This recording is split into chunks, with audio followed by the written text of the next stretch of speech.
Welcome to Brave. Be inspired by the best leaders of Southeast Asia tech.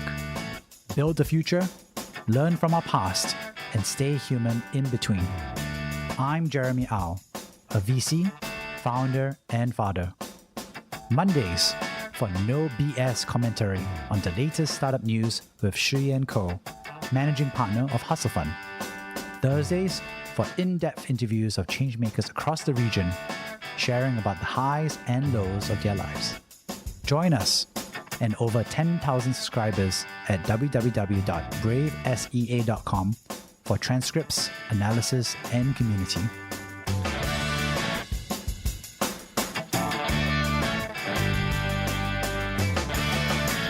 Last week, I was walking around the reservoir with a technical founder and CEO.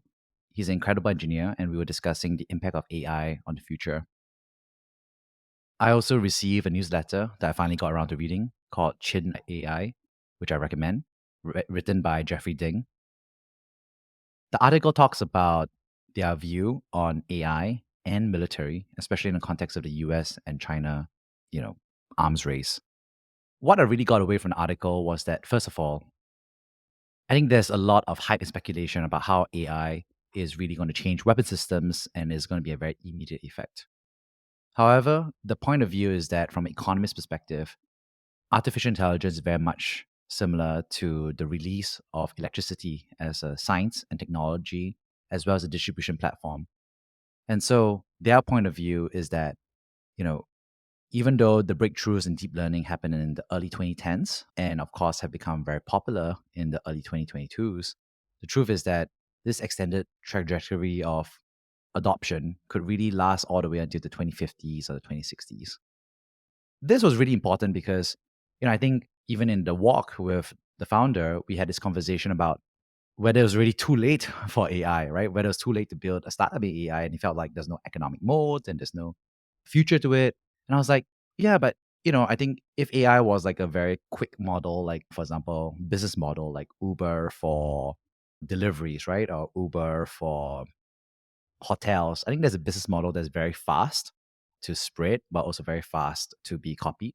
I think when it comes to artificial intelligence, there's a little bit of that awkward dynamic here where there's actually much more research to be done, much more implementation, and much more distribution needs to be done.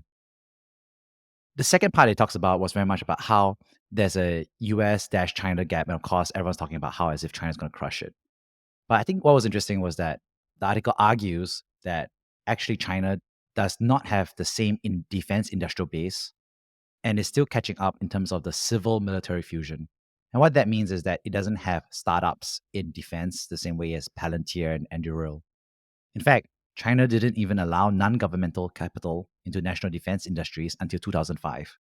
That's a big difference since Silicon Valley was actually very much subsidized in partnership and effectively accelerated the US military technologies, right? In fact, that's why it was all co-located with the military bases and DARPA, for example, in California, especially with the academic-industrial-military funding that was really available to kickstart basic R&D, as well as, honestly, distribution, manufacturing, and even just purchase orders needed to know there's demand at the end of the tunnel for venture capitalists to do so.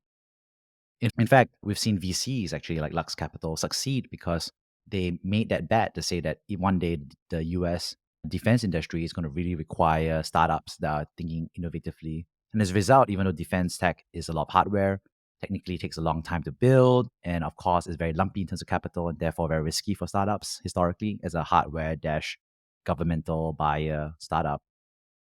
This is still very much doable in the US, especially when you are in the defense zones like Silicon Valley. The last thing that inspired me, of course, was that the article talks about how AI technology, for example, is really being built primarily in the US and China. And so they believe that all these advantages are not necessarily going to accumulate, for example, in just the weapon systems like manufacturing, but would also really accumulate in logistics, in encryption, in communication, in coordination. And that got me thinking about the differential AI industry build out in each country, right? And so, for example, even though Russia, for example, is normally seen as a very strong world power, especially in arms, unfortunately, it has a very weak AI system because so many researchers have left the country. as well as them not really investing in artificial intelligence as well, compared to China and America. And so I think there's a point of view which is basically implying that Russia is going to lag behind over time as AI percolates into military systems. That's also, I think, really true actually for not just US, China, and Russia, but also for the rest of the emerging world, right? So you look at India, look at Singapore, look at Indonesia, Malaysia, Vietnam, Philippines, you know, there's not of a strong AI fundamental industrial base, right? And so there's going to be an interesting dynamic where the new weapon systems of the future are going to be driven by some sort of the AI competencies. And some countries are going to be better positioned to push that through than others. And so I think there's an interesting implication about how Southeast Asia would absorb AI technology into military. The other thing that was actually quite interesting was that it also implied that the linkage primarily in the past has been between military and hardware engineers. And I think there's a lot of truth to that. But basically, it's saying that AI is a subset of obviously software engineers, which is a subset of all engineers. And that's actually a very different type of talent base that historically been encouraged, incentivized to build out. So what this implies to me is that there may be increasing governmental subsidies for not just engineers, not just electrical engineers, not just for software engineers, but really for AI engineers because of that belief that this is going to accelerate the military dash industrial complex. And it's not just obviously good for economy, not just good for academics, but also good for national security. That's going to be a very interesting fusion. And that means that there may be multiple attempts by states to really build out those AI hubs over a 20 to 30 year time frame. So might see more subsidies, might see more education, might see more advocacy and championing for folks to learn AI.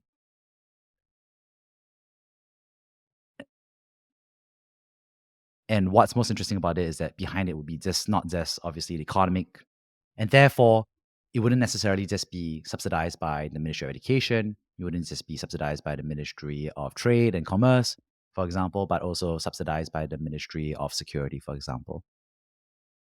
All right, that's my first ever diary episode where I share about what I thought of and learned of today. So thank you so much. Thank you for listening to Brave. If you enjoyed this podcast, please share this episode with friends and colleagues. Sign up at www.jeremyau.com to discuss this episode with other community members in our forum. Stay well and stay brave.